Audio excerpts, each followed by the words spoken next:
This is Manhattan, Kansas Bigfoot, and watch our previous episodes. Watch this on a playlist. Watch everything we do on a playlist. If there's Texas Bigfoot, watch it on a playlist. If there's Oklahoma Bigfoot, we'll have a playlist. We already have a playlist of that. Watch it all the way through. Yes, we have. Maybe I should watch that. Absolutely. You should be watching everything. You say Manhattan, Kansas, which seems, it's very strange to me that there is a Manhattan, Kansas. Can I ask you a question? Please. Have you ever had Manhattan style clam chowder? Never. It's just not good. New England style is much better. Sorry, go on. People have brought up in the past the quality of Bigfoot photos, and they've always said how crappy they are.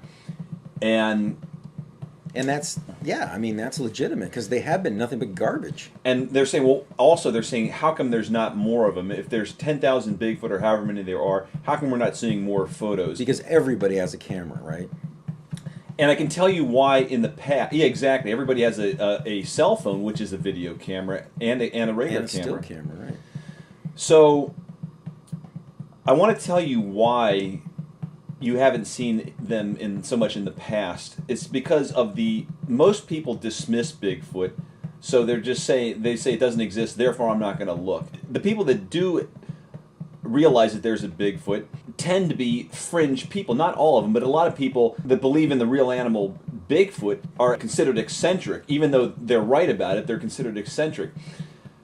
Well, wait a minute. Let me let me get a point across here. You know, all the movies that come out. You know, for instance, Godzilla. You know, King Kong. You know, there's a romance with these giant ant creatures. People love this stuff. I mean, they may dismiss Bigfoot, but in reality, they probably really are interested. Well, I'm just saying, of the people that are looking, the reason you haven't seen more videos or photos of it in the past until recently is the best example that was demonstrated on $1 Million Bigfoot Bounty, where the best tracker, the best Bigfooter of the whole group. Who's that? It's a guy named Sandy. He was one of the Grunge brothers, the guy with the beard. He was supposed to, one of the tasks was to go out and look for evidence of Bigfoot, and one of the things he brought back was a skull, and it was a elk skull with the antlers sawed off. So it's just like regular deer or elk, and like, I mean, you can clearly recognize. I don't think people have to be an expert to know, just looking at it, oh, that's a deer or something like that. But it just had his antlers sawed off because somebody put the antlers on on their mantle or something like that. But he went before the judges. Now this guy's the expert on the show as far as the contestants. He's bar none the most confident, the most knowledgeable. He could not tell that a deer skull with his antlers, when its antlers were sawed off, that it was a deer anymore. He says, I don't know what this is. I don't know what part of the body this is. It has. Well, that sets the bar very low.